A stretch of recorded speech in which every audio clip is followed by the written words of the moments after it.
আপনারা জানেন যে এই মাসের শুরু থেকে এই মাসের শুরু থেকে যখন বৈষম্য বিরোধী ছাত্র আন্দোলন চাঙ্গা হয়ে ওঠে তখন একটা পরিস্থিতির উদ্ভব করে এবং এই সুযোগে কিছু দুর্বৃত্ত এ সমস্ত কর্মকাণ্ড করে অমুসলমানদের সংখ্যালঘুদের বাড়ি ঘরে হামলা করে একটা অস্থিতিশীল পরিস্থিতি তারা তৈরি করতে চায়। তারা ব্যর্থ হয়েছে। আমরা এটা আশ্বস্ত করতে চাই, এ বাংলাদেশ সাম্প্রদায়িক সম্প্রীতির দেশ।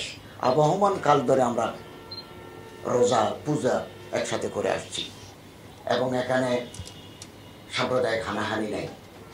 কিছু বিচ্ছিন্ন ঘটনা থাকতে পারে। আমরা আমাদের তত্ত্বাবধায়ক সরকার অত্যন্ত সতর্ক যাতে সাম্প্রদায়িক সম্প্রীতি বজায় থাকে বাংলাদেশের বিভিন্ন মসজিদে।